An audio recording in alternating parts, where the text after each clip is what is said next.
Assalamualaikum warahmatullahi wabarakatuh. Good morning my students. Welcome to English class. Today we are going to learn about narrative text. Here is the basic competence of our material today. Memahami fungsi sosial, struktur teks, dan unsur kebahasaan dari teks naratif berbentuk cerita rakyat sesuai dengan konteks penggunaannya. Sebelumnya, Miss mau tanya dulu nih, do you like reading folktales? What is your favorite folktales? Apakah kalian suka membaca cerita rakyat?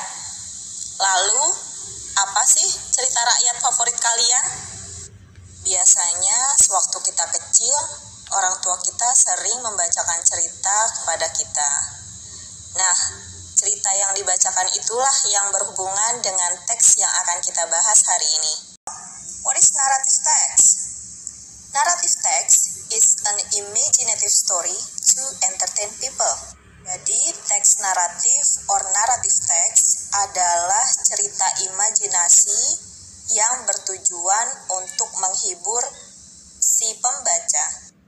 There are some types of narrative text. The first one is fairy tales, yakni cerita dongeng. The second one is folktale, yaitu merupakan cerita rakyat. And then the third one is fable, yakni berupa cerita binatang. And the last one is legend atau legenda. Yuk kita bahas satu persatu. Yang pertama adalah fairy tales. Fairy tale adalah genre di mana cerita yang dibawakan ini adalah berupa cerita fantasi atau tidak nyata. Karakter dalam cerita tersebut hanya karangan dan biasanya lokasi cerita tersebut berada di dunia lain atau area yang tidak nyata. Contohnya adalah Jack and the Beanstalk, kemudian cerita Snow White, Cinderella, dan lainnya. Kemudian yang kedua adalah folktales. Folktale ini merupakan cerita berdasarkan cerita-cerita masa lalu orang zaman dahulu. Keaslian cerita ini sangat diragukan karena folktale diceritakan dari mulut ke mulut tanpa adanya transkrip atau tulisan tertulis. Contohnya adalah cerita Malin Kundang.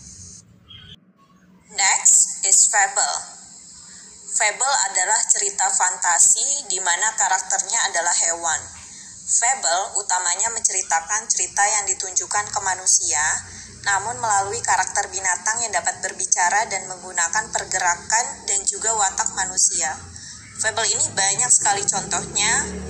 Yang pertama adalah The Ants and the Grasshopper, dan yang kedua The Ugly Duckling. Kemudian masih banyak cerita-cerita fantasi yang karakternya adalah hewan. The last is legend. Legend ini atau legenda adalah cerita kombinasi dari folktale dan juga fairy tale.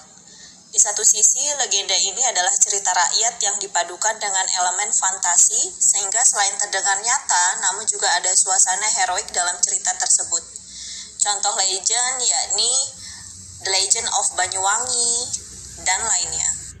Well, there are purposes of narrative text. The first one is to entertain or amuse the readers. Yakni yang pertama adalah untuk menghibur si pembaca. Jadi tujuannya semata-mata hanya untuk menghibur. And the second one is to make us learn something from the story.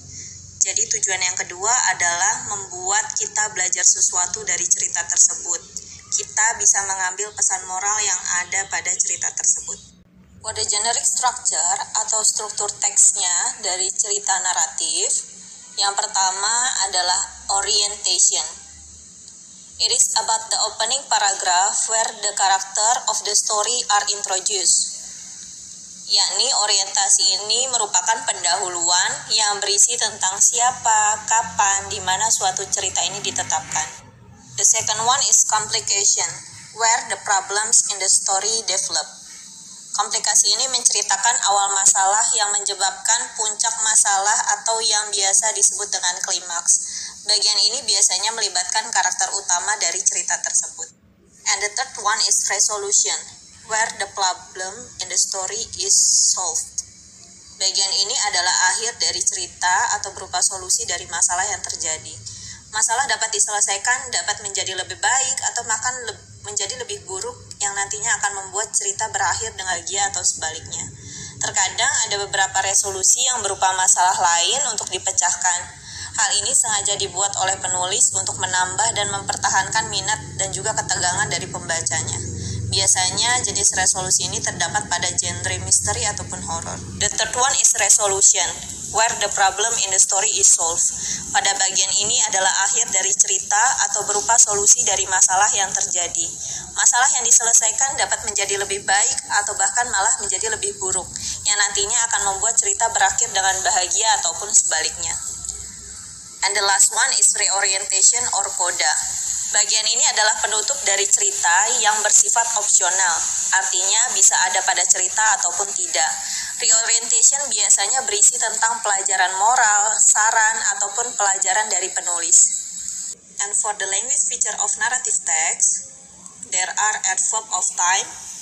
Ini merupakan kata keterangan waktu yang biasa digunakan pada teks narasi. Bisa berupa once upon a time, one day, long time ago. Nah, jika kalian menemukan kata-kata seperti ini atau kata keterangan waktu seperti ini, berarti teks tersebut menunjukkan teks narasi. Yang selanjutnya adalah the use of past tense. Pada cerita narasi biasanya menggunakan bentuk waktu lampau, yakni past tense. Contohnya adalah an old woman live in the jungle. Jadi kata kerja yang digunakan pun merupakan kata kerja berbentuk lampau dan kalimatnya pun seperti itu.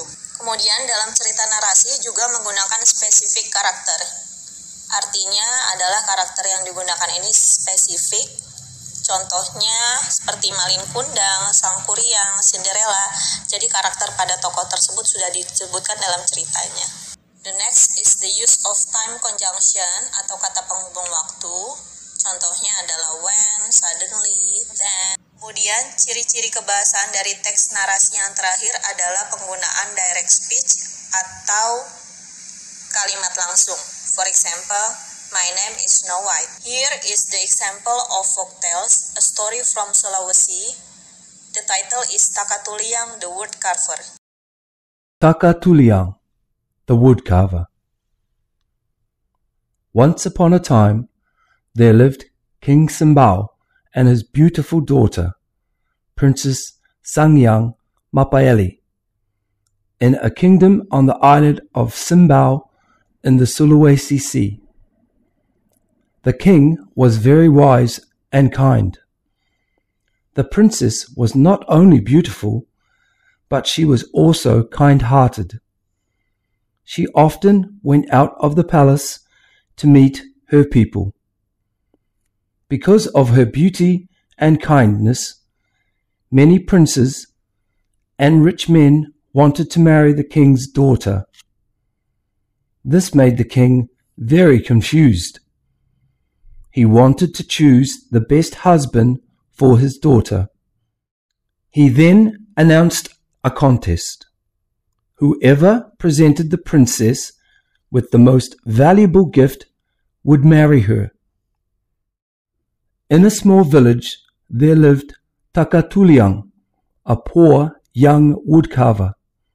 He heard about the contest and decided to try. He was so poor that he had nothing to present. He thought very long and hard, so he went far into the forest. There he chose the best tree and carved it into a doll. Next, he took an old piece of cloth and sewed it into a dress for the doll. After that, he cut his own hair and glued it to the doll's head. On the day of the contest, all of the princes gathered before King Simbao and the beautiful princess. The first prince presented his gift. He said proudly, "Dear princess, this is the proof of my love, a comb carved from ivory." How many combs like this do you have? asked the princess. I have many of them, said the prince. Then Princess Mapaele turned to the second prince. What do you bring for me? asked the princess. I bring this silk as the proof of my love, said the prince proudly. How many pieces of silk like this do you have? asked the princess. Oh, a lot, my dear, said the prince. What about you? asked the princess to the third prince. What do you bring for me? He presented her with a very beautiful necklace. This is proof of my love, my dear princess, and I still have many necklaces like this. Finally, it was Takatuliang's turn. Takatuliang bowed his head. I bring only a doll, said Takatuliang softly. How many dolls like this do you have? asked the princess again.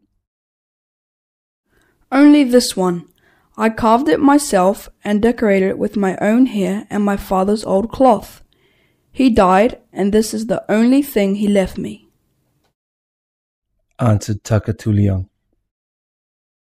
Princess Sangiang Mapaele was very touched to hear Takatuliang's story. She decided to marry Takatuliang because he had given her everything he had. Together, Takatuliang and the princess lived happily. Nah, pada paragraf pertama ini yang dinamakan sebagai orientation, yakni menceritakan awalan dari cerita Takatuliang The Word Cover. Jadi pada zaman dahulu tinggallah seorang Raja Simbau dan juga putrinya yang cantik bernama Sanghyang Mapale di kerajaan Simbau yang berada pada Laut Sulawesi. Rajanya sangat bijak dan baik. Dia memiliki putri yang tidak hanya cantik tapi juga baik hati. Putri ini sering keluar dari istana hanya untuk berjumpa dengan orang-orang. Nah, pada bagian ini dinamakan complication atau konflik dari masalahnya ini muncul ya. Di sini menceritakan mengenai karena kecantikan dan juga kebaikan hati putri, maka banyak sekali pangeran dan juga orang-orang kaya yang ingin menikahi anak dari raja tersebut. Ini membuat sang raja bingung. Dia ingin memilih tentunya suami yang terbaik untuk anaknya. Akhirnya dia mengumumkanlah kontes untuk diikuti oleh semua pangeran ataupun siapapun yang dapat memberikan barang yang paling berharga kepada putrinya, maka dia dapat menikahi putrinya. Di desa kecil tinggallah Takatuliang, yakni pencari kayu yang sangat miskin dan juga muda. Dia mendengar kontes tersebut dan ingin mencobanya. Lalu akhirnya dia membuat sebuah boneka dari kayu yang dia tebang dan juga dia pahat. Dia memakaikannya pakaian dan menjahitnya sendiri. Dan dia berniat untuk memberikannya kepada sang putri. Lalu satu persatu pangeran dipanggil dan memberikan hadiahnya kepada sang putri. Namun dari beberapa sekian pangeran, barang-barang yang diberikan adalah barang-barang yang biasa atau kurang bernilai karena mereka memiliki banyak sekali persediaan di rumah. Sampai pada akhirnya datanglah kesempatan Takatuliang yang membawakan boneka tersebut. Nah, ini merupakan resolusi dari masalahnya ya, atau solusi dari masalah tersebut. Dia memberikan boneka tersebut kepada sang putri dan memberitahu dari mana boneka itu didapat. Dia hanya memiliki satu boneka tersebut yang dia pahat sendiri, kemudian dipakaikan pakaian dari ayahnya yang sudah meninggal. Mendengar cerita tersebut, putri Sanghyang Mapale sangat tersentuh dan akhirnya memutuskan untuk menikah dengan Takatuliang karena dia memiliki atau memberikan apa yang dia punya. Akhirnya mereka hidup bahagia. Nah, ini merupakan resolusi dari ceritanya. Kemudian language feature dari cerita Takatuliang The Word Cover. Yang pertama di sini ada adverb of time, yakni diawali dengan once upon a time. Kemudian pada cerita ini juga menunjukkan spesifik karakter, diantaranya King Simbau, Princess Sangyang Mapale, dan juga Takatuliang. Kemudian cerita ini juga menggunakan tenses past tense.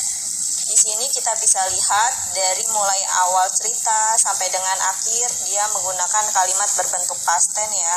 Contohnya, there live King Simbau and his beautiful daughter.